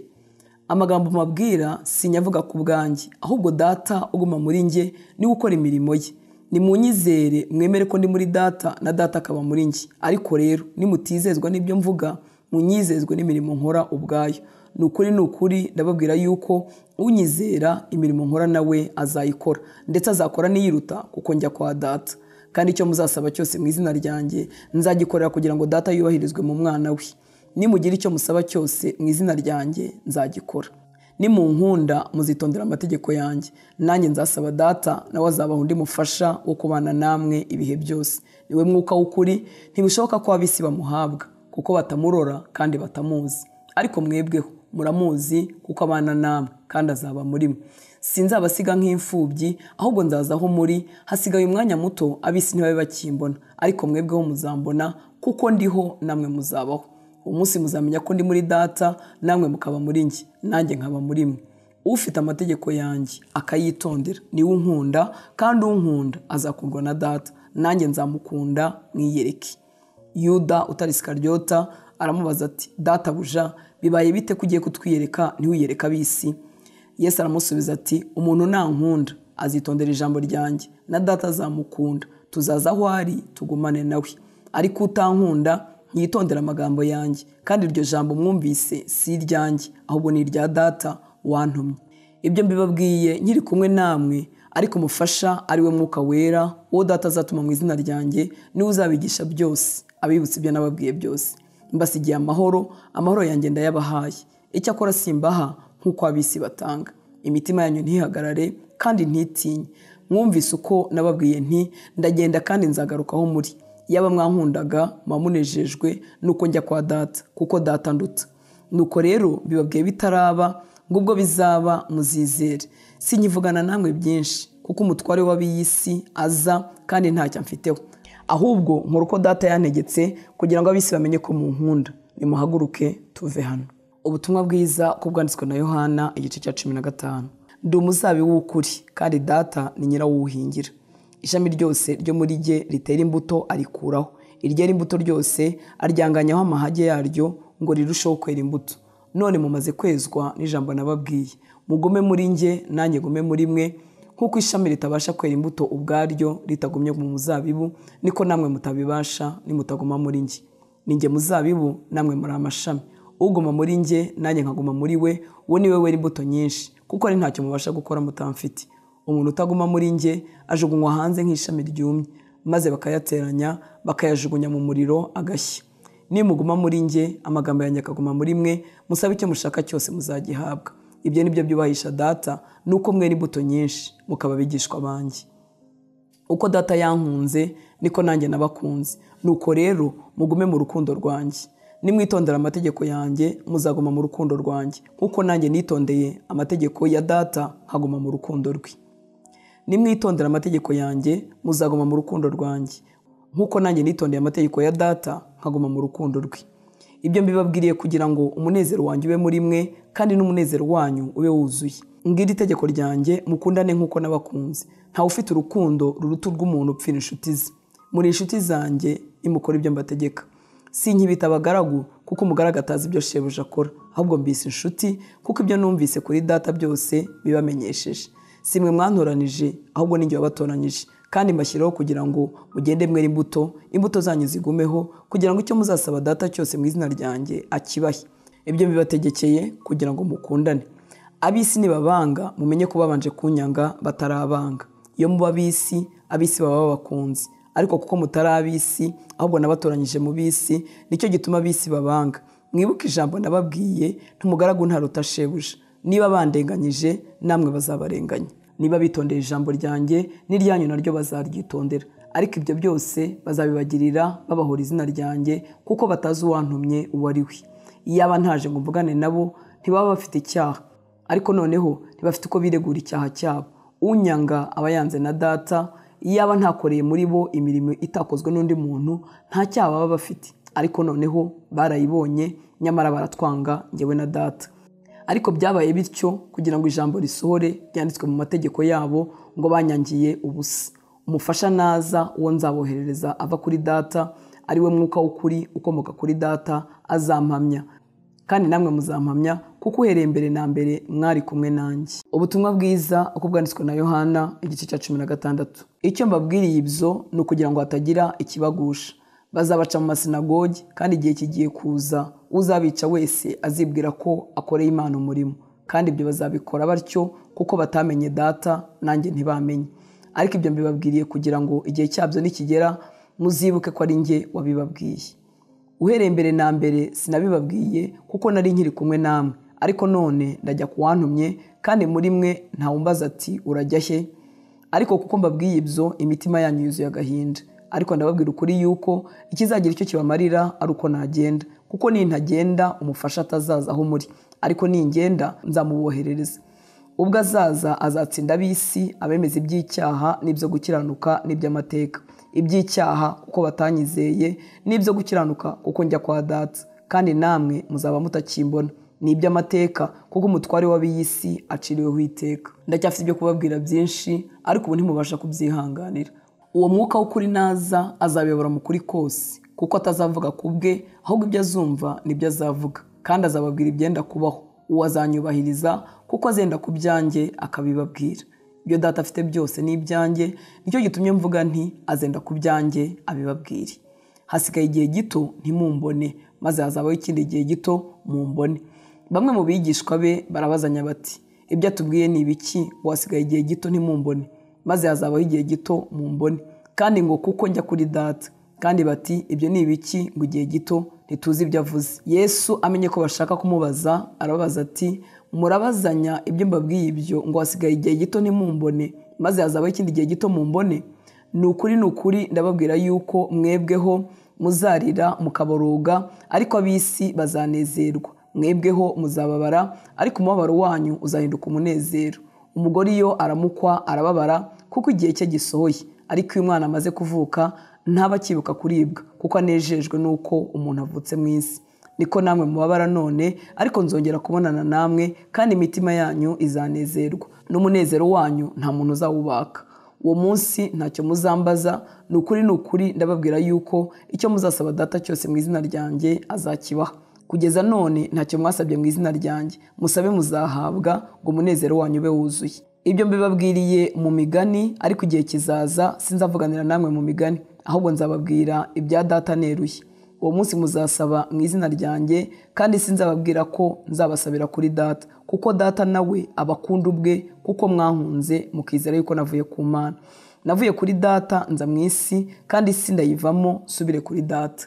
Abigishwa baravuga bati, dore noneho ureruye, nta mugani uduciriye, ubu tuzi yuko uzi byose, kandi kutagomba ko umuntu wese agira icyo akubaza. Icyo gituma twizera ko wavuye ku Mana. Yesu arabasubiza ati, none murizeye? Dore igihe kirenda gusohora, ndetse kirasohoye, ubwo muri butatane, umuntu wese ukwe, mukasiga njyenyine, ariko sindi jyenyine, kuko Data ari kumwe nanjye. Ibyo mbibabwiriye kugira ngo mugire amahoro muri njye. Mu isi mugira umubabaro, ariko nimuhumure nanesheje isi. Ubutumwa bwiza uko bwanditswe na Yohana igice cya 17. Yesu amaze kuvuga ibyo, yubura amaso areba mu ijuru, ati, Data, igihe kirasohoye, ubahiriza umwana wawe, ngo umwana akubahishe, nk'uko wamuhaye ubutware ku bantu bose, kugira ngo abo wamuhaye bose ubahe ubugingo buhoraho. Ubu ni bwo bugingo buhoraho, nuko bakumenya ko ari wowe Mana y'ukuri yonyine, bakamenya n'uwo watumye ari we Yesu Kristo. Nakubahishe mu isi, kuko narangije umurimo wampaye gukora. Nanone Data, imbere yawe unyubahirishe cya cyubahiro nahoranye ndi kumwe nawe isi itararema. Abo wampaye mu isi mbamenyesheje izina ryawe, bari abawe urabampa, none dore bitondeye ijambo ryawe. None bamenye yuko ibyo wampaye byose byaturutse kuri wowe, kuko amagambo wampaye nayabahaye nabo bakayemera, bakamenya iby'ukuri ko naturutse kuri wowe, bakizera kandi ko ari wowe wantumye. Ndabasabira, sinsabira ab'isi, ahubwo ndasabira abo wampaye, kuko ari abawe, kandi ibyanjye byose ni ibyawe, n'ibyawe nabyo ni ibyanjye, kandi nubahirijwe muri bo. Njye sinkiri mu isi, ariko bo bari mu isi, naho njye ndaza kuri wowe. Data wera, ubarindire mu izina ryawe wampaye, ngo babe umwe nk'uko natwe turi umwe. Nkiri kumwe nabo nabarindiraga mu izina ryawe wampaye, narabarinzi, muri bo nta muntu wabuze ngo arimbuke, keretse umwana wo kurimbuka, ngo ibyanditswe bisohore. Ariko none ndaza kuri wowe, kandi ibyo mbivuze nkiri mu isi, ngo bagire umunezero wanjye wuzure muri bo. Nabahaye ijambo ryawe, kandi ab'isi barabanga, kuko atari ab'isi, nk'uko nanjye ntari uw'isi. Sinsaba ko bakura mu isi, ahubwo barinde umubi. Si ab'isi, nk'uko nanjye ntari uw'isi. Ubereshe ukuri, ijambo ryawe ni ryo kuri. Uko wantumye mu isi, nanjye niko nabatumye mu isi, kandi nanjye niyeza ku bwabo, ngo nabo babe bereshejwe ukuri.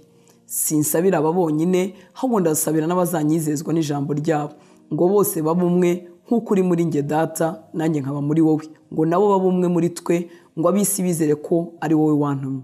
Nanjye mbahaye ubwiza wampaye, ngo babe umwe nk'uko natwe turi umwe, njyewe mbe muri bo, nawe ube muri njye, ngo babe umwe rwose, ngo ab'isi bamenye ko ari wowe wantumye, ukabakunda nk'uko wankunze. Data, abo wampaye, ndashaka ko aho ndi nabo bahabana nanjye, ngo babone ubwiza bwanjye wampaye, kuko wankunze isi itararema. Data, ukiranuka, ab'isi ntibakumenye, ariko njyewe narakumenye. N'aba nabo bamenye ko ari wowe wantumye, nabamenyesheje izina ryawe, kandi nzaribamenyesha, ngo urukundo wankunze rube muri bo, nanjye mbe muri bo. Ubutumwa bwiza uko bwanditswe na Yohana igice cya 18. Yesu amaze kuvuga ayo magambo, asohokana n'abigishwa be, yambuka umugezi witwa Kidroni. Hariho agashyamba, akajyanamo n'abigishwa be. Kandi na Yuda umugambanira nawe yaraza aho hantu, kuko Yesu yahajyanaga n'abigishwa be kenshi. Nuko Yuda amaze guhabwa ingabo z'abasirikare n'abagaragu b'abatambyi bakuru n'ab'abafarisayo, ajyayo afite amatabaza n'imuri n'intwaro. Yesu amenye ibyenda kumubaho byose, arabasanganira, arababaza ati, murashaka nde? Baramusubiza bati, ni Yesu w'i Nazareti. Arababwira ati, ni njye. Na Yuda umugambanira yarahaganye nabo. Amaze kubabwira ati, ni njye, bagenza imigongo bagwa hasi. Nuko yongera kubabaza ati, murashaka nde? Bati, ni Yesu w'i Nazareti. Yesu arabasubiza ati, mbabwiye ko ari njye. Nuko rero niba ari njye mushaka, mureke aba bagende. Yabivugiye atyo kugira ngo rya jambo yavuze risohore, ngo mubo wampaye sinabuze n'umwe. Nuko Simoni Petero yari afite inkota, arayikura, ayikubita umugaragu w'umutambyi mukuru, amuca ugutwi kw'iburyo. Umugaragu witwaga Maruko. Nuko Yesu abwira Petero ati, subiza inkota mu rwubati rwayo, mbese igikombe Data ampaye ne kukinyweraho? nuko izo ngabo n'umutware wazo n'abagaragu b'abayuda bafata Yesu baramuboha, babanza kumujyana kwa Ana kuko yari sebukwe wa Kayafa wari umutambyi mukuru muri uwo mwaka. Kandi Kayafa niwe wagira abayuda inama ati birakwiriye ko umuntu umwe apfira abantu. Simoni Petero n'undi mwigishwa bakurikira Yesu. Uwo mwigishwa yari azwi n'umutambyi mukuru, yinjana na Yesu mu rugo rw'umutambyi mukuru. Ariko Petero yarahagaze hanze ku irembo, wa mwigishwa wundi wari uzwi n'umutambyi mukuru arasohoka avugana n'umujukumira, nuko yinjiza Petero. Uwo mujukumira abaza Petero ati mbese aho nawe nturi uwo mu bigishwa buriya muntu? Aramusubiza ati oya, sindi umwigishwa we. Abagaragu n'abasirikare bari bahagaze aho bacanye umuriro w'amakara kuko hari imbeho barota, na Petero nawe yari kumwe nabo ahagaze yota. Nuko umutambyi mukuru abaza Yesu ibyo abigishwa be n'ibyo yigishaga. Yesu aramusubiza ati nigishaga ab'isi neruye, iteka nigishiriza mu masinagogi no mu rusengero aho abayuda bose bateranira, ntacyo navuze rwihishwa. Urambariza iki? Abumvaga bari bubaza ibyo nababwiye nibo bazi ibyo navuze. Amaze kuvuga atyo, umwe mu basirikare wari uhagaze aho akubita Yesu urushyi ati nuko usubiza umutambyi mukuru? Yesu aramusubiza ati niba mvuze ikibi kimpamye, ariko niba ari neza umpoye iki? Nuko Ana amwohereza ari imbohe kuri Kayafa umutambyi mukuru. Ubwo Simoni Petero yarahagaze yota, baramubaza bati mbese nawe nturi uwo mu bigishwa be? Arabihakana ati oya, sindi uwo muri bo. Umwe mu bagaragu b'umutambyi mukuru, mwene wabo wo Petero yaciye ugutwi, aramubaza ati harya sinakubonye uri kumwe nawe muri ka gashyamba? Petero yongera kubihakana. Muri ako kanya inkoko irabika. Bavana Yesu kwa Kayafa bamujyana mu rukiko hari mu museke. Ubwabo ntibinjira mu rukiko ngo batihumanya, bakabura uko barya ibya Pasika. Nuko Pilato arasohoka ajya aho bari ati umuntu muramurega iki? Baramusubiza bati uyu yaba atakoze icyaha ntituba tumukuzaniye. Pilato arababwira ati nimumujyane abe ari mwe mu mucira urubanza nk'uko amategeko yanyu ari. Abayuda baramubwira bati twebwe ntitwemererwa kwica umuntu, ngo ijambo rya Yesu risohore, iryo yavuze rimenyesha urupfu agiye gupfa. Pilato yongera kwinjira mu rukiko, ahamagara Yesu aramubaza ati wowe uri umwami w'abayuda? Yesu nawe aramusubiza ati mbese ibyo bibajije ku bwawe cyangwa n'abandi bakubwiye ibyanjye? Pilato aramusubiza ati uragira ngo ndi umuyuda? Ab'ubwoko bwanyu n'abatambyi bakuru nibo bakunzaniye, wakoze iki? Yesu aramusubiza ati ubwami bwanjye si ubw'iyi si. Yaba ubwami bwanjye bwari ubw'iyi si, abagaragu banjye babarwanye ngo nahabwe abayuda, ariko noneho ubwami bwanjye si ubw'ino.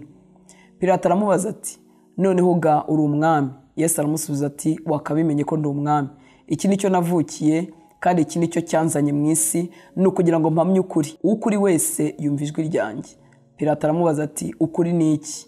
Amaze kubivuga atyo ahera ko arasohoka ajya aho abayuda bari bari, arababwira ati njyewe nta cyaha mubonyeho. Icyakora mufite umugenzo ko mbabohorera imbohe imwe mu minsi ya Pasika. Mbese murashaka ko mbabohorera umwami w'abayuda? Ariko bongera gusakuza bati si we dushaka, ahubwo tubohorere Baraba. Baraba uwo yari umwambuzi. Ubutumwa bwiza uko bwanditswe na Yohana igice cya 19. Nuko Pilato ahera ko ajyana Yesu amukubita imikoba. Abasirikare baboha ikamba ry'amahwa barimwambika mu mutwe, bamwambika n'umwenda w'umuhengeri. Baramwegera baramubwira bati ni amahoro mwami w'abayuda? Bamukubita inshyi. Pilato yongera gusohoka arababwira ati dore ndamusohoye ndamubazaniye, ngo mumenye yuko ari nta cyaha mubonyeho. Nuko Yesu asohoka yambaye ikamba ry'amahwa n'umwenda w'umuhengeri. Pilato arababwira ati uwo muntu nguyu. Abatambyi bakuru n'abasirikare bamubonye batera hejuru bati mubambe mubambi. Pilato arababwira ati muba rimwe mu mujyana mu mubambe, kuko njyewe ntamubonyeho icyaha. Abayuda baramusubiza bati dufite itegeko, kubw'iryo tegeko akwiriye gupfa kuko yigize umwana w'Imana. Pilato yumvise ibyo arushaho gutinya, nuko yongera kwinjira mu rukiko maze abaza Yesu ati wavuye he? Ariko Yesu ntiyagira icyo amusubiza. Pilato aramubaza ati uranyihorera? Ntuzi yuko mfite ububasha bwo kukurekura kandi ko mfite ububasha bwo kukubamba?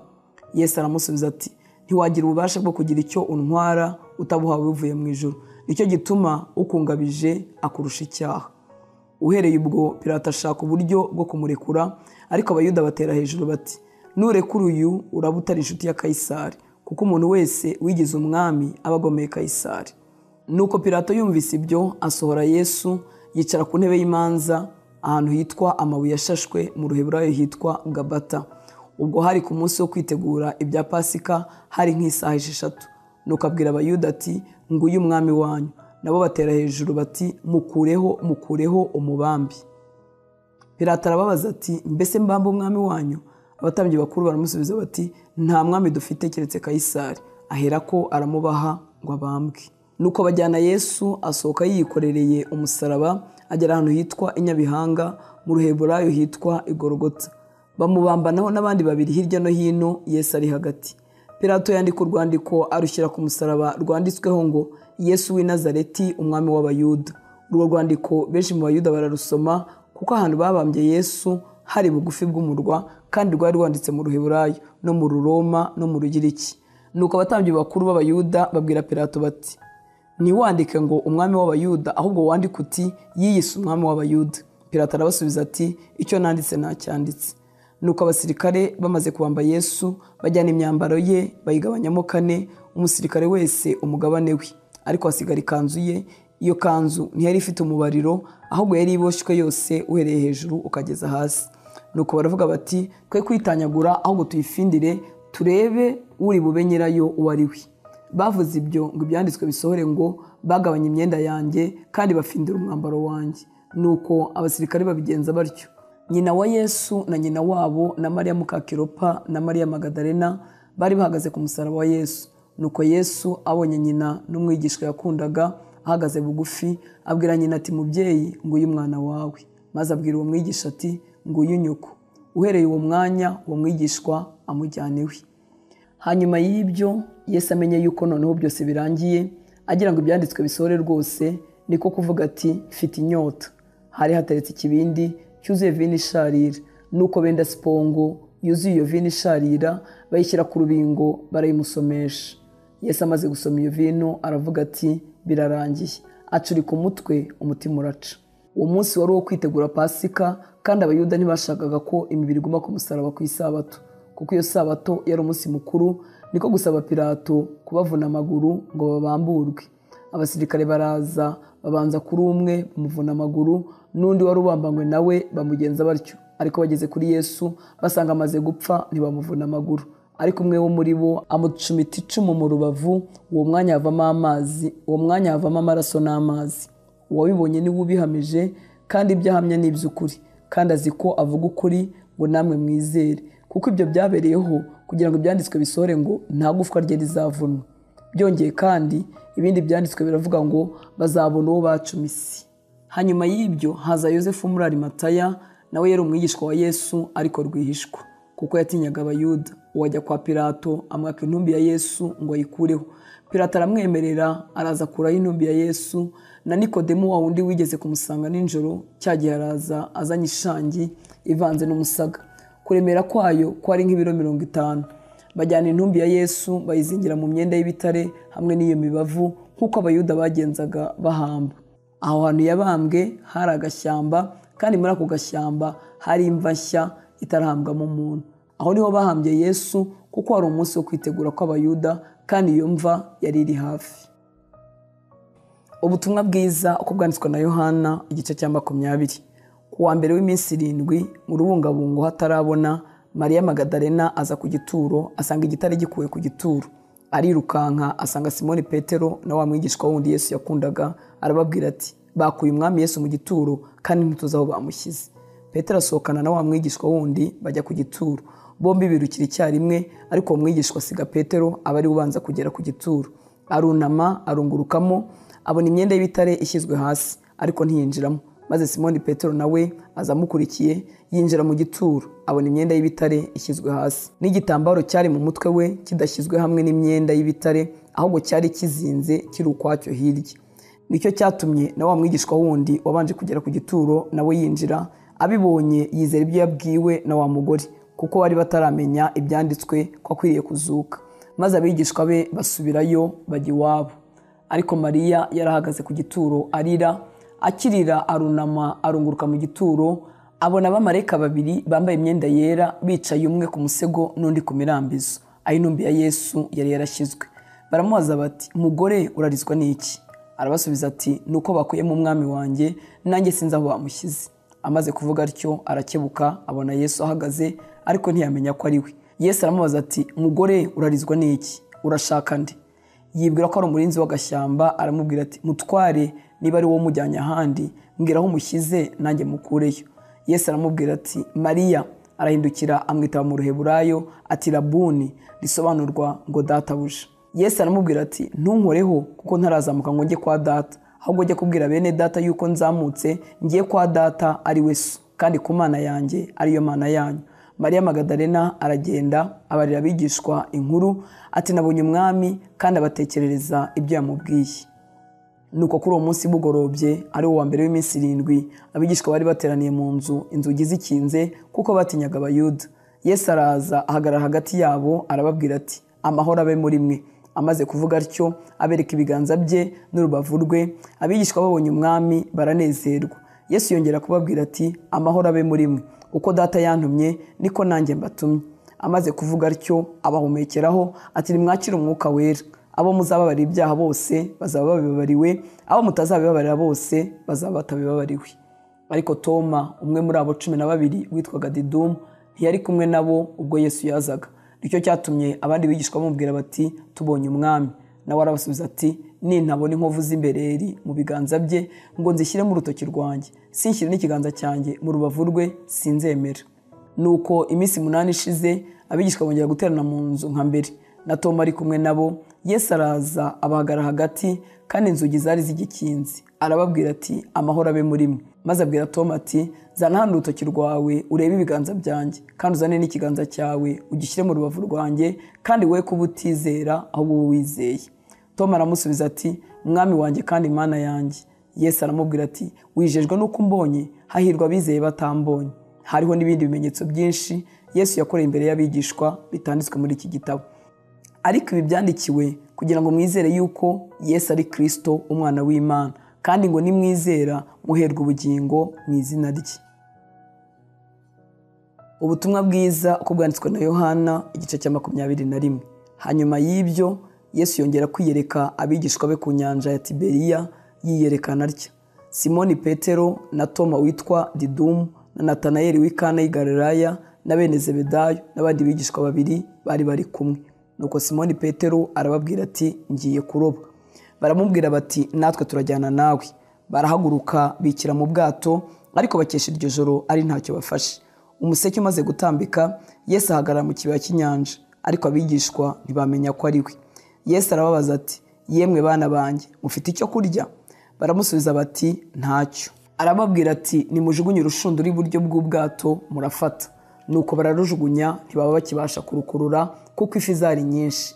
Wa mwigishwa Yesu yakundaga abwira Petero ati, ni umwami Yesu.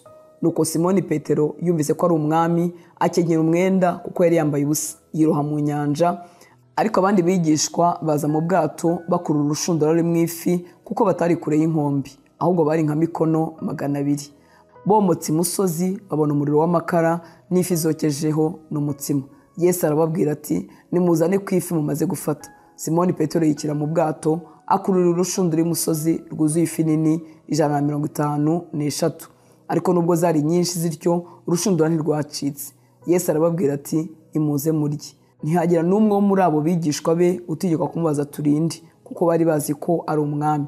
Yesu araza, yenda umutsima arawubaha, n'ifi nazo azigenza atyo. Ubwo n'ubwa gatatu Yesu abonekera abigishwa be amaze kuzuka. Nuko bamaze kurya, Yesu abaza Simoni Petero ati, Simoni mwene Yona, urusha kunkunda? Aramusubiza ati, ye mwami uzi ko ngukunda. Aramubwira ati, ragira abana b'intama banjye. Yongera kumubaza ubwa kabiri ati, Simoni mwene Yona, urankunda? Aramusubiza ati, ye mwami uzi ko ngukunda. Aramubwira ati, ragira intama zanjye. Aramubaza ubwa gatatu ati, Simoni mwene Yona, urankunda? Petero ababazwa nuko amubajije ubwa gatatu ati, urankunda? Nuko aramusubiza ati, mwami umenya byose, uzi kandi ko ngukunda. Yesu aramubwira ati, ragira intama zanjye. Nukuri ndakubwira yuko ukiri umusore wikenyezaga ukajya aho ushaka hose, ariko nusaza uzarambura amaboko undagukenyeze akujyana aho udashaka. Icyatumye avuga atyo ni ukwerekana urupfu azubahisha Imana. Amaze kuvuga atyo aramubwira ati, nkurikira.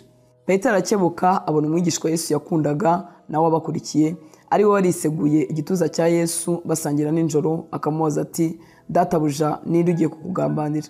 Petero abona uwo abaza Yesu ati mwami uyu se azamera ati?